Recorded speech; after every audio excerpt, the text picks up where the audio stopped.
Welcome back to the channel. I hope you're doing well today. We've got a brand new Valorant patch to break down, patch 11.06, and honestly, this one is one of those updates that feels like it's been a long time coming. I know whenever Riot releases something significant, there's always hype, there's always talk, but this patch in particular feels different because it's adding something players have been asking for since practically the beginning of the game. You already know what I'm talking about. The replay system, finally here, finally playable, and finally giving us the chance to go back, watch our matches, and analyze what's really happening in our games. This is the kind of tool that players across all skill levels, from casuals all the way to pros, have been craving today. So today we're going to spend some time going through everything you need to know about this feature, the extra changes Riot made with this patch, some of the little details that might have flown under the radar, and of course, what all of this might mean for the future of Valorant. So let's just start with the replay system itself, because that's obviously the centerpiece of this patch. The way Riot has built this out is pretty impressive, and from the early impressions, it's not just a basic replay viewer. It's pretty fully featured.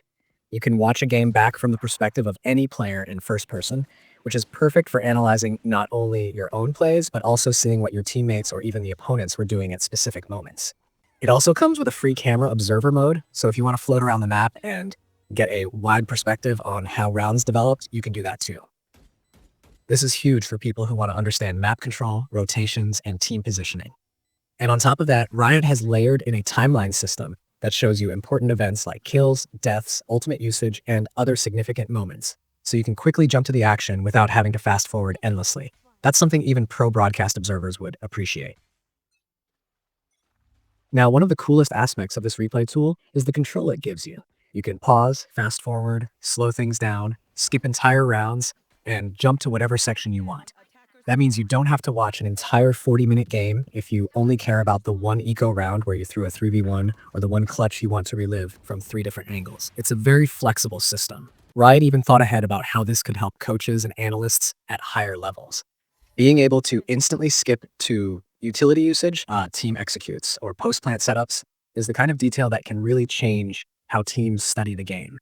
And for the average ranked player, just being able to rewatch how you got flanked without realizing it or why your push didn't work out is going to be so valuable. Honestly, this feature alone could help a lot of people improve much faster than before, because it's one thing to remember what you think happened in a round, but it's another thing entirely to go back and actually see it with your own eyes. Now, of course, there are some limitations, and Riot was upfront about them. For one, this is rolling out regionally, so not everyone is getting it at exactly the same time. For PC, most regions are already getting access now with patch 11.06, but players in China will need to wait until patch 11.07b. Console players are going to be waiting a little longer too, until around patch 11.10 for most regions. And importantly, custom games are not supported with this replay system right now. That's going to disappoint some people, especially content creators or those who wanted to use it for practice scrims. But Riot has said they want to focus on making sure the core modes, competitive, unrated, swift play, and premier, are working smoothly first. It's understandable, but hopefully custom game support will arrive down the line, because that would open the door to some really creative uses. Speaking of creative uses, I can already imagine content creators going wild with this. Think about frag movies, cinematic breakdowns, or just funny moments being captured from entirely new angles. This is going to breathe a whole new life into Valorant content, because up until now, people were stuck using raw POV footage or spectator mode recordings. With this replay system, the possibilities expand dramatically. You could rewatch a clutch from your point of view, then switch to your enemy's perspective to see what they were doing, and then zoom out with free cam to capture the whole scene. That's such a big step forward for storytelling in this game. But patch 11.06 isn't just about the replay system. Riot also used this opportunity to flex their commitment to game integrity. They announced a pretty massive bot banwave, saying that over the past 6 months, they've banned around 40,000 bot accounts. Now, if you've been grinding ranked or even just messing around in quick modes, you probably ran into bots here and there, and while it wasn't as rampant as some other games, it was definitely a problem. Seeing Riot address this head on and actually put up numbers is a really good sign. Alongside that, they've also made improvements to how the game handles AFK players and disruptive behavior. They shared that competitive matches saw about a 20% drop in AFK rates, and swift play saw around a 6% drop. That might not sound huge, but trust me, if you've ever lost a match because someone just quit or stopped playing, those improvements matter. This is Riot putting in work behind the scenes to make sure the matches you queue into are more reliable, and that's something every player benefits from. Now let's talk about some of the smaller but important fixes that came with this patch. One that caught my attention was a rare bug fix involving Yoru and Reyna. Apparently, under very specific conditions, when either of these agents used their invisibility abilities, they would reappear in their original starting position once the ability ended.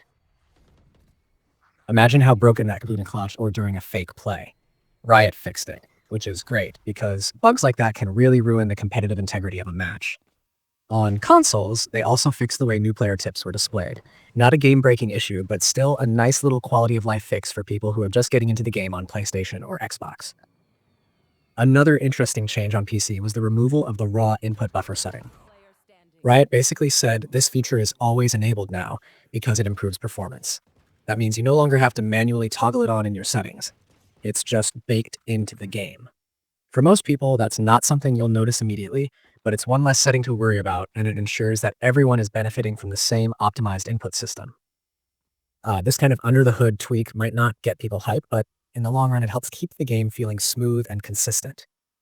One thing Riot did call out as a known issue on consoles is a bug with how dropped weapons and the spike highlight.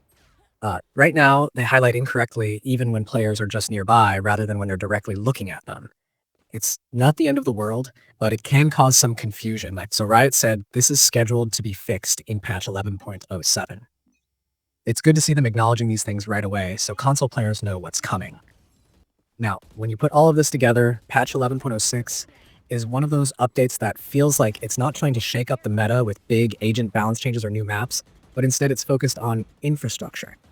It's Riot laying down more tools for players, more systems to keep the game healthy, and more quality of life improvements to make sure people enjoy their time in Valorant. That's actually a really important balance for live service games. You don't always need flashy new content to keep the game moving forward. Sometimes what you need are the foundational features that let people engage with the game in deeper ways, and that's exactly what the replay system provides. For the competitive scene, this could be a real turning point.